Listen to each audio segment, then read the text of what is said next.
Hello friends, मी doctor ज्योती Ganesh Pawar Ayurmantra clinic Pune येथून तुम्हा सर्वांचं अगदी मनापासून स्वागत करते आपल्याच चॅनलवर डॉक्टर ज्योती पवार आयुर्मंत्रा।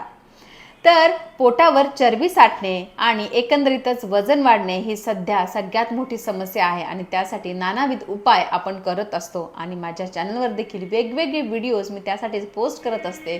योगासनांचे व्हिडिओ, एक्सरसाइजचे व्हिडिओ, त्याचबरोबर निर्णय डाएट प्लॅन आणि डिटॉक्स ड्रिंक देखील तुमच्यासाठी घेऊन येत असते आणि बऱ्याचदा त्याविषयी प्रश्न विचारले जातात की मॅडम आम्हाला काही औषधं सांगा ना, काही औषधं घेता येतील का जेणेकरून आमचं वजन कमी होईल। तर आजचा व्हिडिओ खूप खास आहे कारण मी असे काही आयुर्वेदिक औषधं तुम्हाला सांगणार आहे ज्यामुळे तुमचं वजन कमी होणार आहे, त्याबरोबरच पोटावरची चरबी देखील कमी होणार आहे। त्यामुळे हा व्हिडिओ अजिबात स्किप न करता शेवटपर्यंत नक्की पहा। पोटावर चरबी साठणे आणि एकंदरीतच वजन वाढणे, तोलल्याकडे आपली वाटचाल होणे याचं सगळ्यात महत्त्वाचं कारण म्हणजे आपली बिघडलेली पचनशक्ती।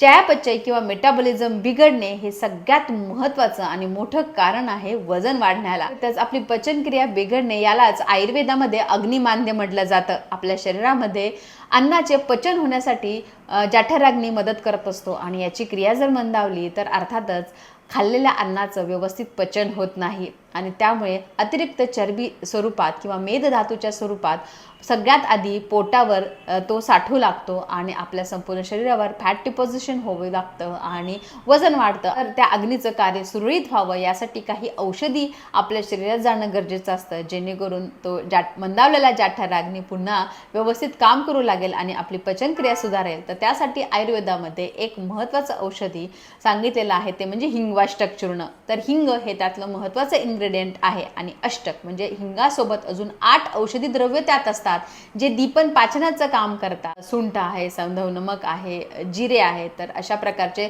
मसाल्याचे काही पदार्थ घालून हे हिंगवाष्टक चूर्ण बनवलं जातं आणि हे आपला बिघडलेला अग्नी सुधारण्यासाठी खूप चांगलं काम करतं। त्यामुळे हिंगवाष्टक चूर्ण तुम्ही वजन कमी करण्यासाठी, पोटावरची चरबी कमी करण्यासाठी नक्कीच घेऊ शकता, पण त्याचं प्रमाण किती असावं कारण उष्ण आणि तीक्ष्ण असतात त्यामुळे अति जास्त प्रमाणात त्याचं सेवन करू नये। त्याचबरोबर ज्यांना पित्तचे विकार असतात, पित्त प्रकृतीचे जे आहेत त्यांनी देखील याचा सांभाळूनच उपयोग करावा आणि उष्णतेचे विकार होतात त्यांनी देखील याचा उपयोग कमी करावा। पण याची योग्य मात्रा काय आहे तर हिंगवाष्टक चूर्ण हे 1/4 प्रमाणात म्हणजे साधारण 1 ते 2 ग्रॅम एवढ्याच प्रमाणात आपल्याला एका वेळी घ्यायचं आहे। दिवसातून 2 वेळा तुम्ही हिंगवाष्टक चूर्ण घेऊ शकतात।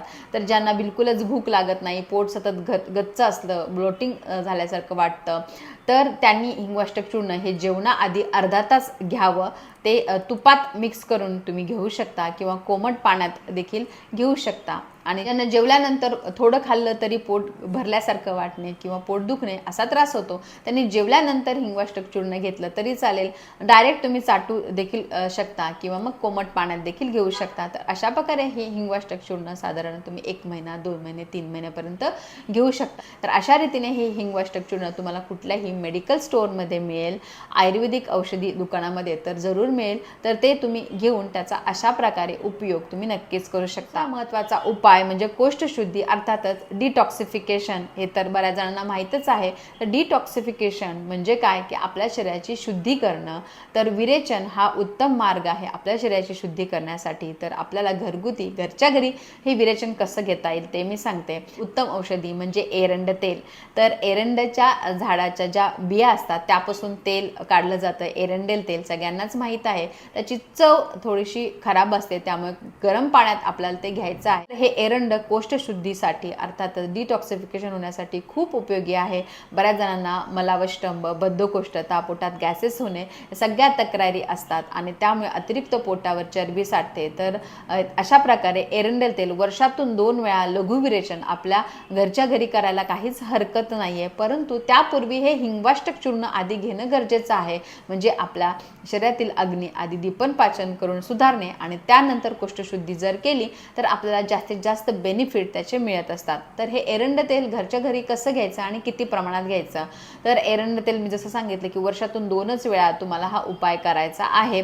तर कुठल्याही सुट्टीच्या दिवशी सॅटर्डे संडे साधारण तुम्ही यासाठी निवडायचा आहे। एरंड तेल ज्या दिवशी घ्यायचं असेल त्याच्या आदल्या दिवशीच तुम्हाला हलका आहार घ्यायचा आहे। 7च्या पूर्वीच शक्यतो डिनर करायचा आहे, 7 नंतर काहीही खायचं नाहीये। डिनर म्हणजे देखील खूप हेवी किंवा तळलेलं फास्ट फूड अजिबात खायचं नाही. हलकी मुगाची खिचडीच तुम्हाला त्या दिवशी घ्यायची आहे. त्यानंतर मग पाणी घेतलं तर चालेल. आणि सकाळी उठल्यानंतर सकाळी पहाटे अगदी 4 ते 5च्या दरम्यानच तुम्हाला एरंड तेल घ्यायचं आहे, जेणेकरून 2 तासामध्ये तुम्हाला जुलाब होतात आणि साधारण 3 ते 4 जुलाब तुम्हाला होऊ शकतात, ज्यामुळे तुमची पूर्ण शरीर शुद्धी होते.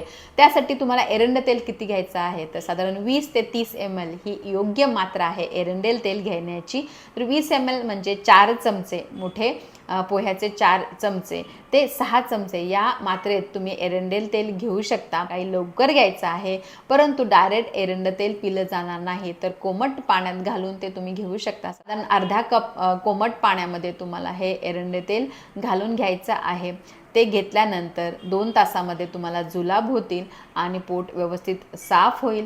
त्यानंतर दिवसभरात मात्र तुम्हाला अगदी हलका आहार घ्यायचा आहे. मुगाचं पाणी, त्यानंतर मुगाचं सूप आणि मुगाची खिचडी या प्रमाणेच तुम्हाला आहार घ्यायचा आहे. त्या दिवशी कुठलंही हेवी पदार्थ खायचं नाही आहेत, चपाती देखील घ्यायची नाही आहेत. हा उपाय हमखास रिझल्ट देणारा आहे. फक्त तुमचं वजन आणि पोटावरची चरबी कमी होण्यासाठीच नाही, तर तुमच्या शरीरातील इतर विकार देखील कमी होण्यासाठी एरंड तेल खूप खूप उपयोगी आहे. औषधी म्हणजे पुनर्नवारिष्ट. तर बऱ्याच जणांना अंगावर सूज असते, म्हणजे सतत पोट फुगल्यासारखं वाटतं, त्याला वॉटर रिटेन्शन आम्ही म्हणतो. तर वजन ॲक्च्युअली जास्त नसतं, पण सतत अंग फुगल्यामुळे किंवा सुजल्यामुळे वजन जास्त भरतं आणि त्या व्यक्तीला देखील ते अंग जड जड वाटत असतं. तर त्यासाठी एक आयुर्वेदामध्ये महत्त्वाचे औषधी सांगितलेले आहे, ते म्हणजे पुनर्नवा. तर तिचं कार्य मूत्रल आहे. एक्स्ट्राचं जे तुमचं वॉटर आहे शरीरामधलं ते निघून जाण्यासाठी हे पुनर्नवा काम करतं. त्याचबरोबर तुमच्या शरीरातील इतर तुम्हाला किडनीची काही व्याधी असतील किंवा तुमचं BP हाय असेल, तुम्हाला डायबिटीस असेल, त्यांच्यासाठी देखील पुनर्नवा खूप उत्तम आहे. तुमची PCOD असेल तर त्या सर्वांसाठी पुनर्नवारिष्ट हे खूप चांगलं औषध आहे. तर त्यावर अतिरिक्त सूज आलेली कमी करतं आणि त्यामुळे एकंदरीत तुमचं वाढलेलं पोट आणि वाढलेलं वजन कमी करण्यासाठी पुनर्नवारिष्ट हे औषध खूप चांगलं काम करतं. तर ते किती प्रमाणात घ्यायचं, तर साधारण 15 ते 20 ml एका वेळी, म्हणजे 2 ते 3 चमचे तुम्हाला पाण्यात, कोमट पाण्यात मिक्स करून घ्यायचं आहे. सकाळी जेवल्यानंतर आणि रात्री जेवल्यानंतर 2 वेळा या प्रकारे तुम्ही हे औषध घेऊ शकता. तर साधारण 1 महिना कंटिन्यू पुनर्नवारिष्ट तुम्ही घेऊ शकता. त्यानंतर तुमच्या सूज जर कमी झाली तर डॉक्टरांचा सल्ला त्यासाठी जरूर घ्या की पुढे कंटिन्यू करायचं की नाही. त्यासाठी महत्त्वाचा उपयोग म्हणजे कोमट पाणी. तर कोमट पाणी हे तुमची चयापचय क्रिया सुधारण्यासाठी खूप चांगलं काम करतं. जेवणापूर्वी विशेष करून कोमट पाणी घ्या, त्यामुळे तुमची चयापचय क्रिया सुधारेल. त्याचबरोबर तुमचं जास्त खावलं देखील जाणार नाही आणि त्यामुळे वजन कमी व्हायला, पोटावरील चरबी कमी होण्यासाठी कोमट पाणी हा चौथा उपाय खूप महत्त्वाचा आहे. 5वा आणि सगळ्यात शेवटचा उपाय म्हणजे योगासन. तर आयुर्वेदामध्ये योगाला खूप जास्त महत्त्व दिलेलं आहे. त्यामुळे योगाभ्यास, तर योगाचे वेगवेगळे व्हिडिओ आपल्या चॅनलवर आहेतच. पोटावरची चरबी विशेष करून कमी होण्यासाठी, एकंदरीतच वजन कमी होण्यासाठी निरनिराळे पोटावरचे आसनं, सूर्यनमस्कार, सूक्ष्म व्यायाम, निरनिराळे एक्सरसाइज तुम्ही ट्राय करू शकता. त्याचबरोबर काही प्राणायामाचे प्रकार, कपालभाती ही शुद्धिक्रिया, हे देखील पोटावरची चरबी विशेषतः कमी करण्यासाठी खूप खूप उपयोगी ठरते.